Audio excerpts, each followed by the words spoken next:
Minum, Be.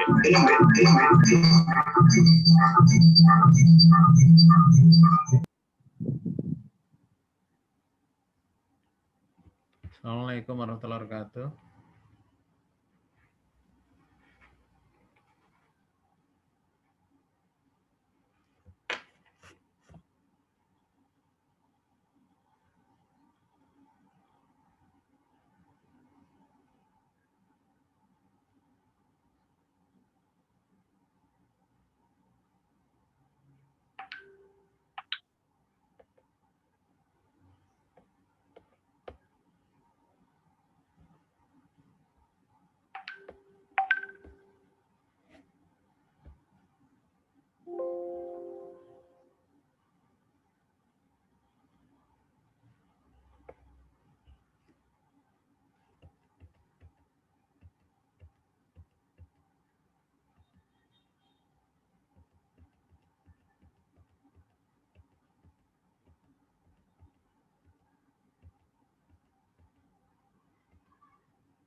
Oke, kita mulai ya.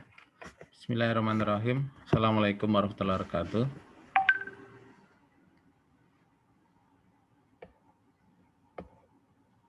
Waalaikumsalam warahmatullahi wabarakatuh.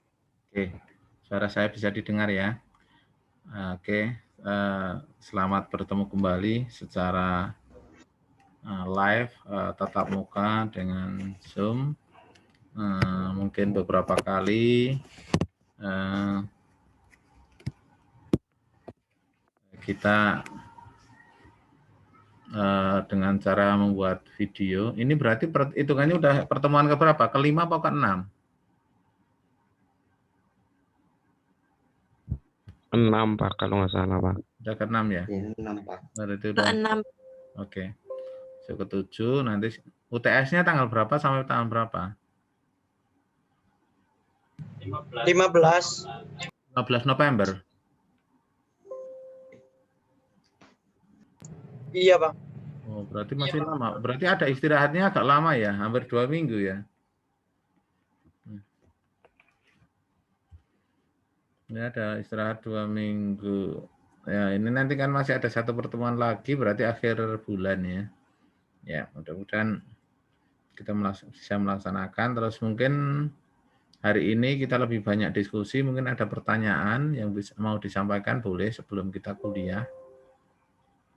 Ada enggak? Mana Mas Ferdian kabarnya kayaknya apa ya? Toko apa anunya tambah besar aja itu kayak Rita Supermall nih. Amin, amin. Dengan bisa dengan itu ya, dengan proyeksi kalau sekarang aja bisa bertahan, nantinya kalau sudah pandemi lewat kan tambah melejit nanti. Saya jadi karyawan siap nih.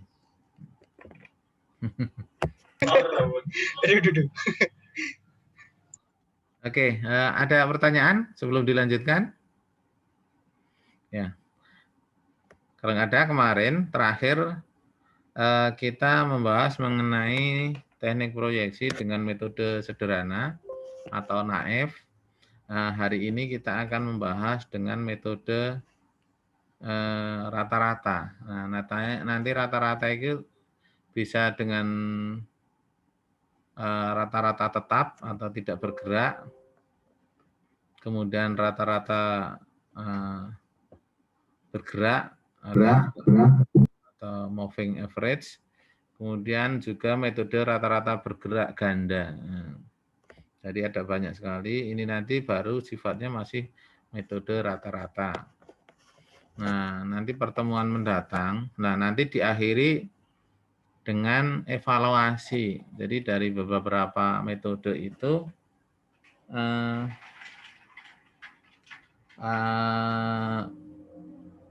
kita evaluasi. Ya, ini evaluasi baru metode yang awal-awal ya.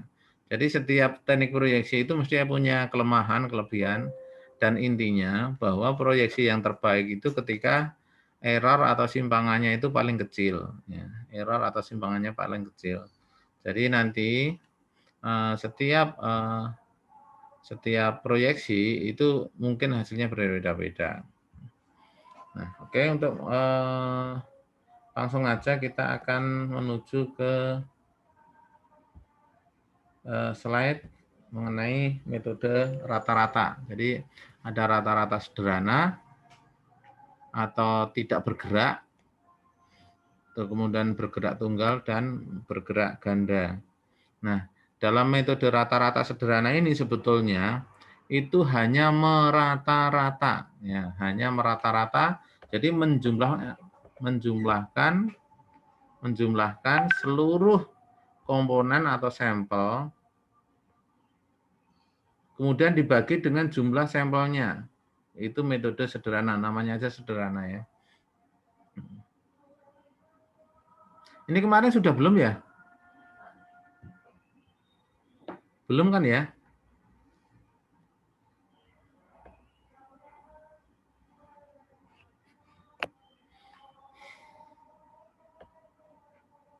Ini yang hadir berapa nih? Baru 26. Ya. Ini yang biasa absen Mas Bagas ya. Mas Bagas di absen Mas. Ini hanya 26, nanti absennya full. Ya. Jadi hanya 26 ya 26. Jadi jangan full. Ya. Kali ini untuk kontrol nih. Ya. Oke, lanjutkan. Jadi hanya merata-rata. Jadi dari data, ini misalnya ada sampel nilainya 178, kemudian 182, 185, dan seterusnya sampai 140. Itu karena jumlah sampelnya atau jumlah data yang diamati ada 9, 1, 2, 3, 4, 5, 6, 7, 8, 9, nah, dibagi 9 jadinya 160. Ya, nih. Jadi di Excel dimasukkan aja, kemudian ditarik. Di dalam rumusnya di Excel itu sama dengan average atau FEG, atau kadang kalau nggak muncul namanya min, sama dengan min ya, sama ya. Mean. Kita lihat kalau mau praktek, oke, kita masuk ke Excel ya. Masuk Excel. Bentar. Rata-rata, metode sederhana. Nah.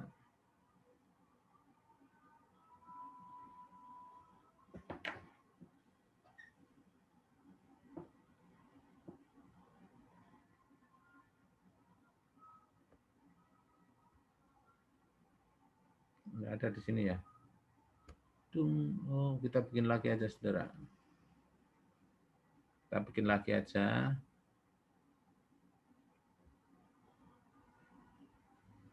Jadi sesuai dengan slide berapa? 178 182 178 182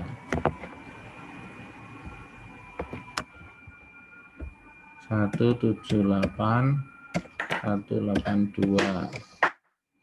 Kemudian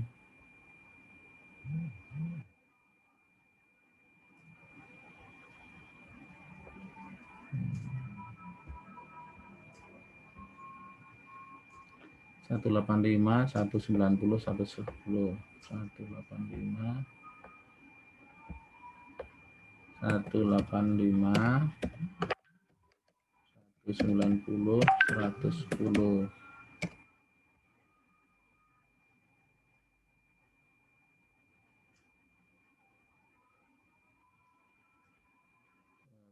Satu 198, 122, 198,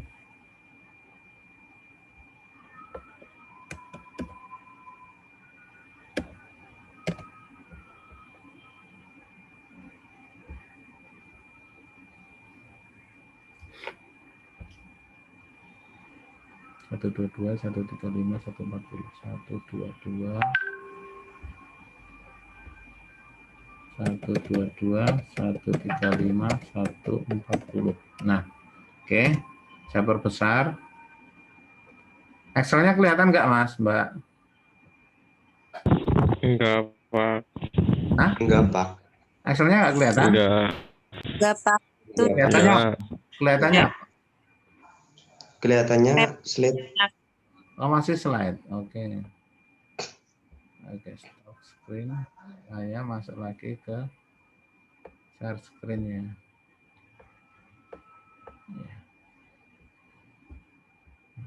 Ya. Ya, kelihatan Excel? Ya, Excelnya sudah, Pak. kelihatan? Excel kelihatan? Kelihatan. Oke. Kita masuk. Kelihatan, Pak. Kelihatan, Pak. kelihatan. Nah, oke. Jadi rata-ratanya kita taruh di sini sama dengan ya. Rata-ratanya bisa average ya. Nah, ini. Jadi klik, double klik average ini ya. Kemudian taruh ini di sini, kemudian tarik. Nah. Ini kalau pakai Excel ya. Terus kurung tutup jangan lupa. Kemudian di enter aja. Nah, ini nih. Ini data 1, data 2, data 3 dan seterusnya. Nah, sini. Nah, ini rata-rata. Nah, ini adalah proyeksi untuk bulan atau tahun ke-10. Ya. Nah, untuk jualan baju, distro boleh, kayak gini masih boleh. Tapi sebetulnya mestinya kayak baju itu, kalau baju-baju lebaran ngikuti pola musim. Saya nggak tahu kalau distro, karena sepanjang hidup saya belum pernah ke distro. Oke, ini adalah dengan metode sederhana. Ya, jadi gampang banget ya, dengan metode sederhana. Ini karena nanti sifatnya online, tentunya ujiannya ya nanti saya desain supaya nanti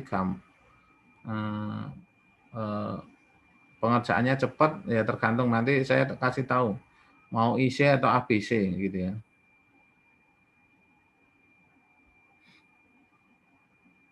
Kemudian selanjutnya kita kembali ke PowerPoint ya. Sekarang PowerPoint-nya kelihatan nggak, Mas? Kelihatan. Kelihatan. Belum, Pak. Hah? PowerPoint kelihatan? Belum, Pak. Masih di Excel. Belum, Pak. Belum, Pak. Oh, masih di Excel, memang berarti harus tetap ya. Masih Excel.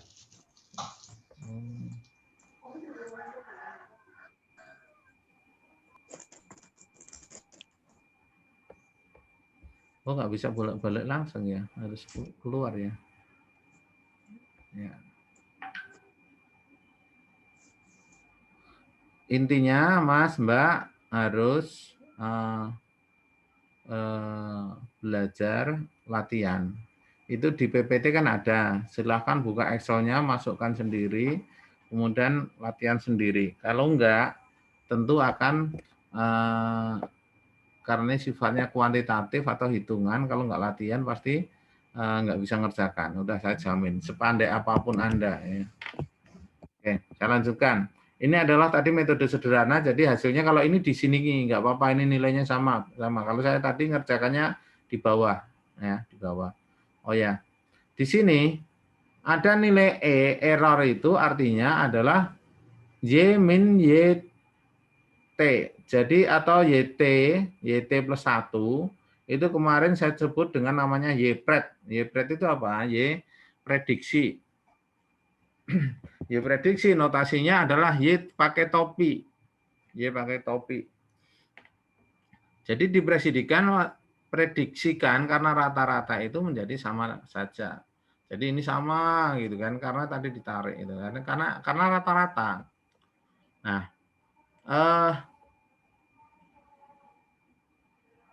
ada suatu error atau penyimpangan di mana penyimpangan itu adalah Y min Y-pred atau YT plus 1. Jadi ini kalau ini nilainya 18 karena 178 dikurangi 160, 100 namanya 18. Kemudian 182 dikurangi 160, 22. 185 dikurangi 160, 25. Lah nilainya kalau dia lebih kecil maka negatif. 110 dikurangi 160 minus 50. Ya. Seperti itu. Oh ya, nanti saya sampaikan, nanti kalau putus itu kita masuk lagi lewat link yang tadi ya. Jangan lupa kalau putus nanti kita masuk lagi pakai link yang tadi. Atau kita buat baru juga nggak apa-apa sih, nanti kita kasih. Oke. Ini untuk metode sederhana. Nah, metode sederhana itu ada kelebihan, ada kekurangannya. Dalam konteks ini, kelebihannya itu metode proyeksi yang mudah dan sederhana, karena hanya mengandalkan rata-rata. Tidak memerlukan banyak data tim series. Ya, tim series itu data yang berdasarkan waktu, deretan waktu. Nah, lawannya tim series kemarin apa? Cross section. Jadi kalau cross section itu berdasarkan satu waktu tapi sampel atau objeknya banyak.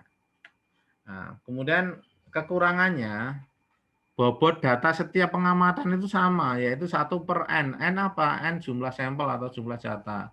Jadi tidak memperhitungkan data yang ekstrim. Ketika ada data outlier atau data yang mengganggu, misalnya rata-rata mendekati 110, tiba-tiba ada yang 250, itu akan mengangkat, errornya tambah gede. Begitu juga sebaliknya, kalau rata-rata hampir mendekati 210 misalnya gitu, ada data yang rendah, itu sangat rendah misalnya 50, nah, di rata-rata itu mesti akan mengganggu atau mengurangi rata-ratanya, proyeksinya.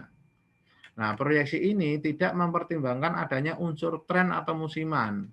Jadi misalnya penjualan sembako atau penjualan sirup pada tahun 2010, padahal itu nanti 2020 itu biasanya kan bulan bulan April, Mei itu penjualannya tinggi karena ada Lebaran.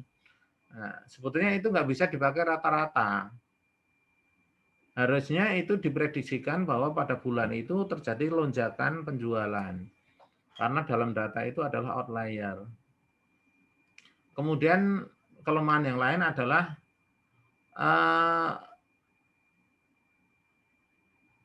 tidak memperhitungkan variabel lain yang mempengaruhi nilai prediksi. Jadi seperti tadi tidak ada faktor tren, tidak ada faktor misalnya kayak pandemi kayak gini juga tidak ada. Jadi apa adanya, jadi berdasarkan waktu saja, misalnya tahun 2010, 2020 dan seterusnya. Itu adalah metode rata-rata. Sederhana. Nah, sekarang kita masuk ke rata-rata bergerak atau moving average. Jadi rata-rata bergerak itu kalau orang dagang itu tahu bahwa seringkali itu sambil jualan itu juga sambil kulakan ceritanya gitu. Nah, misalnya Anda pedagang apa ya, pedagang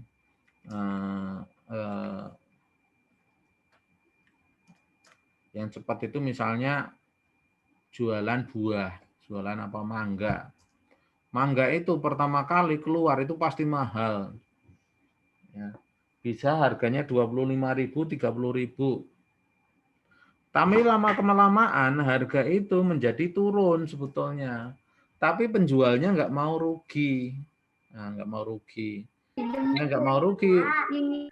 Misalnya kulakannya dari awalnya 25.000 terus menjadi 20.000, maka dia jualannya pun tidak langsung berbasis 20.000. Tapi sisanya yang di situ berapa? Kemudian ditambahkan dengan kulakan atau pembelian yang 20.000, maka dia akan menjadi rata-rata dan itu terus bergerak. Bukan mengambil rata-rata yang 20.000, tapi sisa bahan yang belum terjual 25 itu berapa? Nah, apalagi kalau nanti lah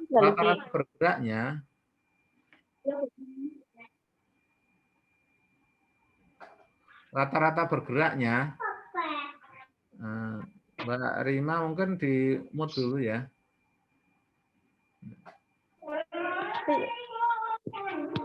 Maaf, Pak.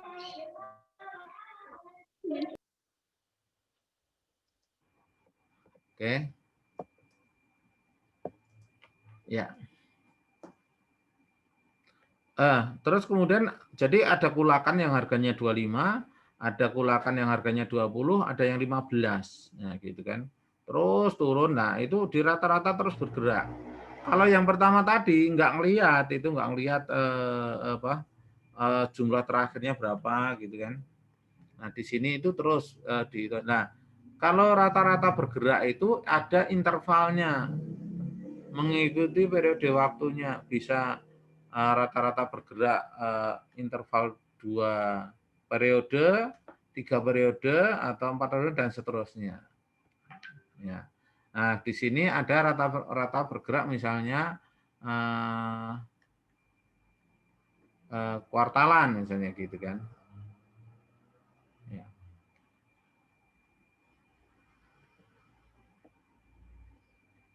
Nah. Misalnya ini kita lihat, nanti soalnya saya pindah ke Excel itu tidak melihat lagi. Ini kita lihat 100, 150, 90. Lah, maka ini untuk prediksi untuk 3 bulanan, ya, 3 bulanan.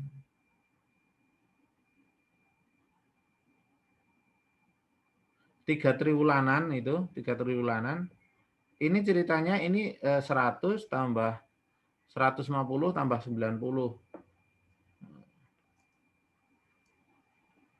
Tambah 210. Kemudian proyeksinya di sini itu adalah 1, 2, 3, 4 ditambahkan di sini. Nah. Kemudian baru di rata-rata. Kemudian baru di rata-rata. Kemudian baru di rata-rata. Itu kalau bergerak tunggal. Ya. Nah, kalau bergerak ganda itu ada nanti ada 2 simbol. Yang pertama MT1 diletakkan pada periode akhir pada rata-rata gerak pertama, kemudian nilai rata-rata bergerak kedua diberi simbol M2. Hasilnya diletakkan pada periode akhir rata-rata bergerak kedua. Ya, ini agak mulai rumit ya. Kalau Anda nggak latihan nanti nggak bisa. Yang pertama adalah menghitung besarnya nilai konstanta diberi simbol alfa atau A. Kemudian B menentukan nilai slope. Nah, D menentukan besarnya nilai proyeksi. Ini. Nah, mulai rumit ya. Jadi MT1, nah, MT1 di sini, kemudian MT2 di sini, A di sini, B di sini.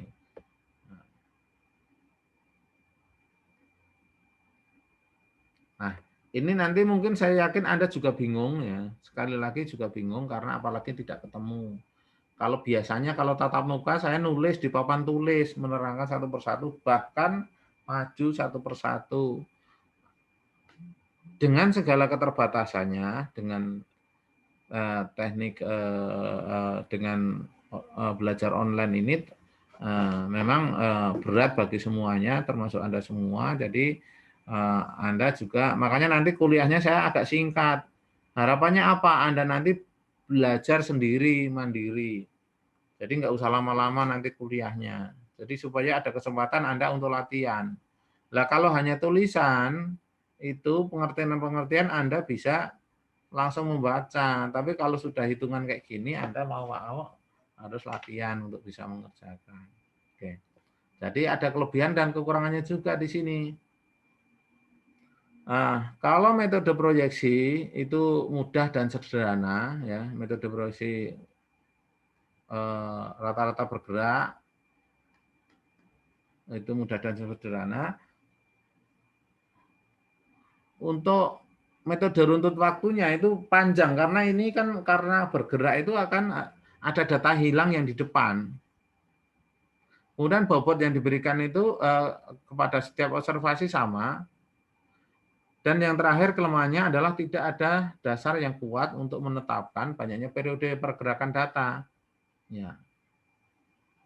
Tapi kita bisa menetapkan atau memilih rata-rata bergerak ganda maupun tunggal dengan rentang yang Anda keinginkan. Ya.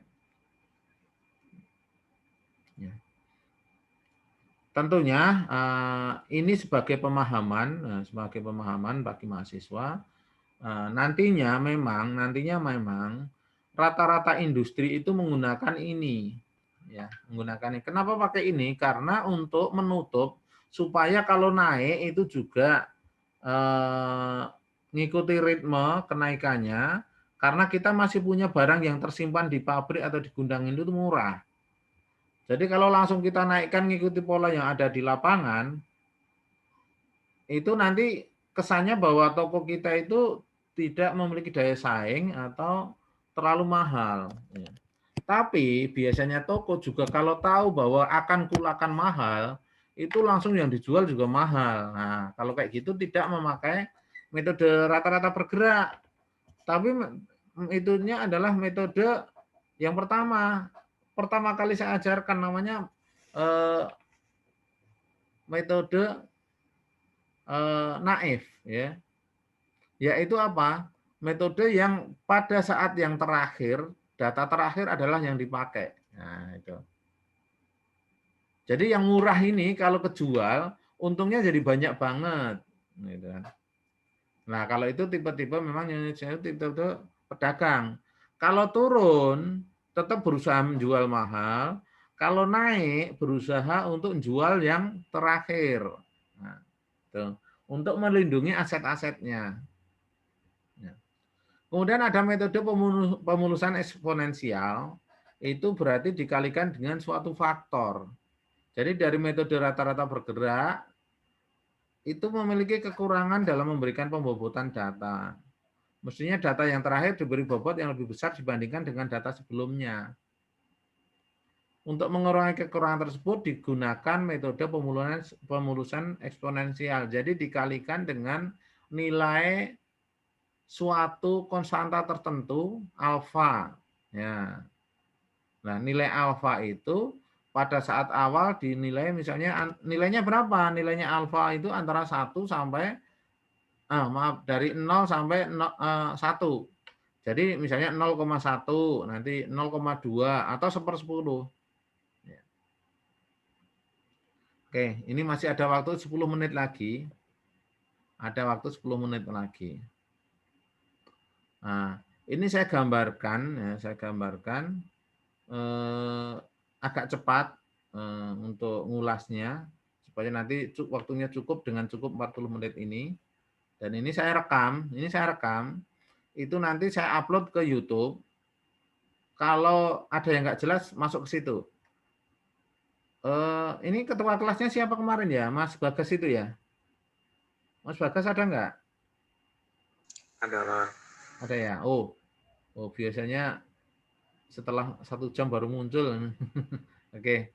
Mas, nanti diingetin materi-materi kemarin yang PPT-nya udah saya share apa belum ya, Mas? Sudah Pak. Sudah semua? Kan setiap kali mau pertemuan Bapak kan nge-share PPT sama link YouTube-nya. Oh, tapi yang ini sudah ya? Ini juga sudah ya? Ini kan Yang kelas ini besar. belum Pak. Apa ya? Oke. Belum kayaknya Pak. Nah, nanti diingetin ya, yang belum tak share ya. Oke. Jadi Iya, Pak. nanti dasarnya ujian pun dari situ ya. Ya. Ya namanya mahasiswa itu diuji. Ya. Kalau pengen nguji ya jadilah dosen. Gitu ya. Oke. Nah ini, jadi kalikan alfa. Agak rumit nih, waduh. Nah, kalikan alfa. Ini rumusnya ini salah ini harusnya minus ini. Bukan 1 plus alfa, tapi 1 minus alfa ya beratnya. Jadi rumus ini salah ya, yang ini ya.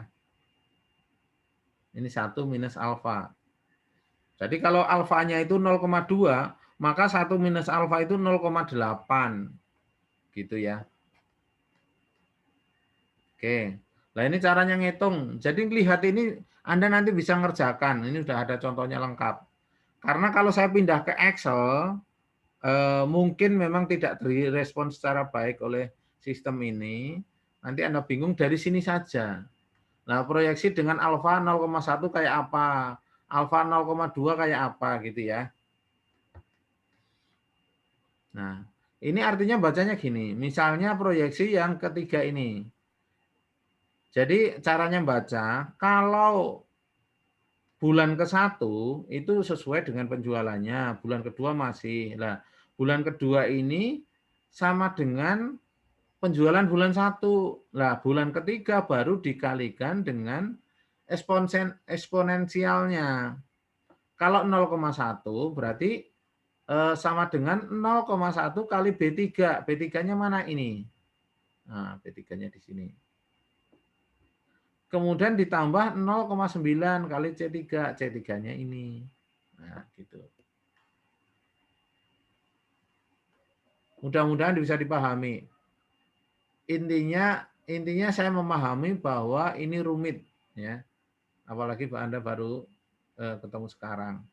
Tapi rumit itu nggak bisa hanya Anda pentelengi ya, terus Anda tidak latihan, udah itu.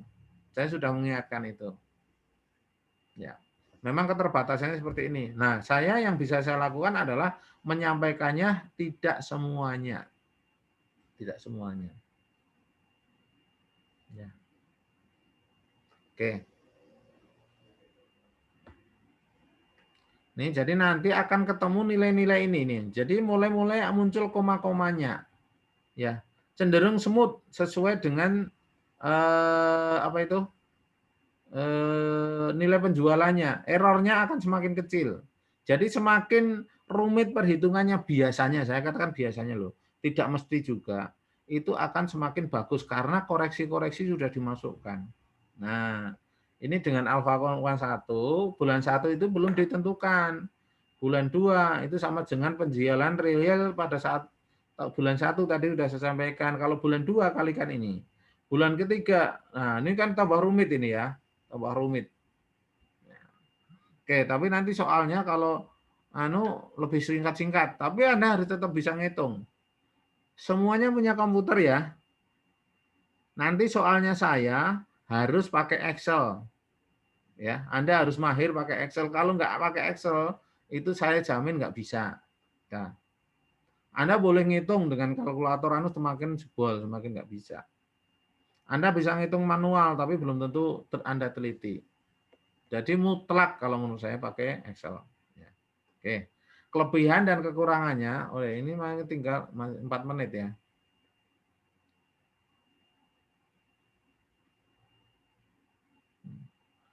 Kelebihan dan kekurangannya metode pemulusan eksponensial. Ya, kelebihannya itu metode proyeksi yang mudah dan sederhana, namun rumit dibandingkan metode bergerak. Ya mudah sederhana. Sebetulnya masih mudah ini, masih sederhana.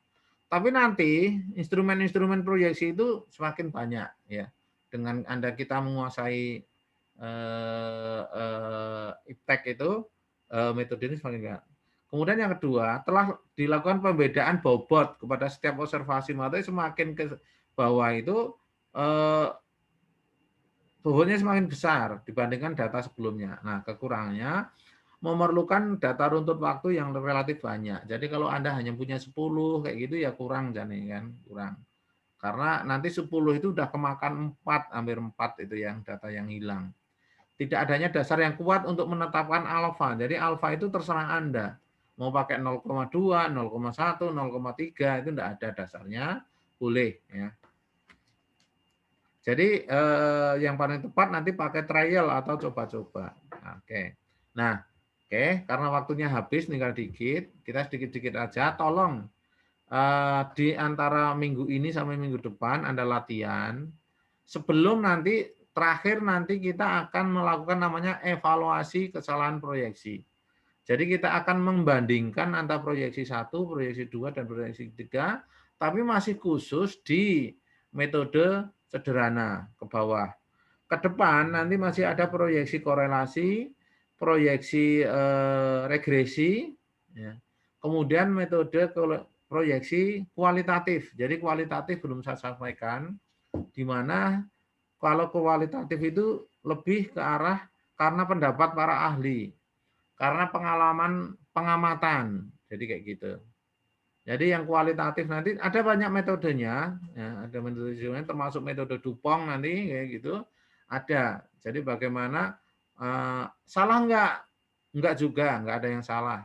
Hanya biasanya kalau pendapat ahli itu berdasarkan ingatan-ingatan yang kadangkala ada di situ kurang detail. Tapi memang biasanya tidak akan salah fatal karena didasari oleh pengalaman yang panjang. Didasari oleh pengalaman yang panjang. Nah, oke. Jadi nanti untuk menghitung tingkat kesalahan proyeksi minggu depan saja, saya kira hari ini cukup ya. Atau mau dilanjutin? Kalau dilanjutin kita keluar dulu dengan apa itu?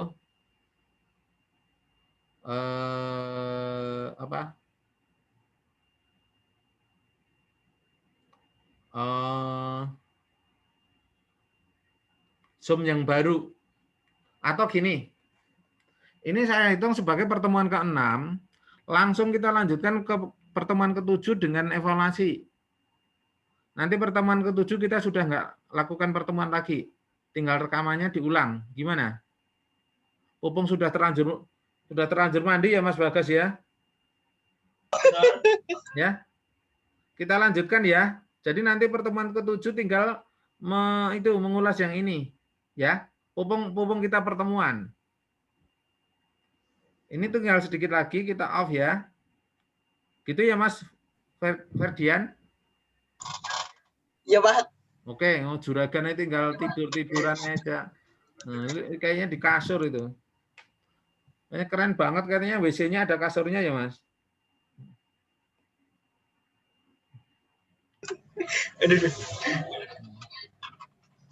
Tengok-tengok oleh duit nih.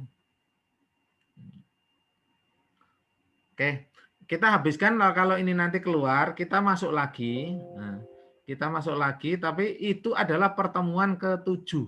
Ya, gitu ya. Setuju ya? Besok nggak usah anu lagi. Tinggal mendengarkan ya. Gimana? Mas Bagas? Iya, Pak. Oke. Nanti kalau ada yang beli biar dilayani Mas Ferdian sendiri kapan lagi kalau nggak kayak gitu.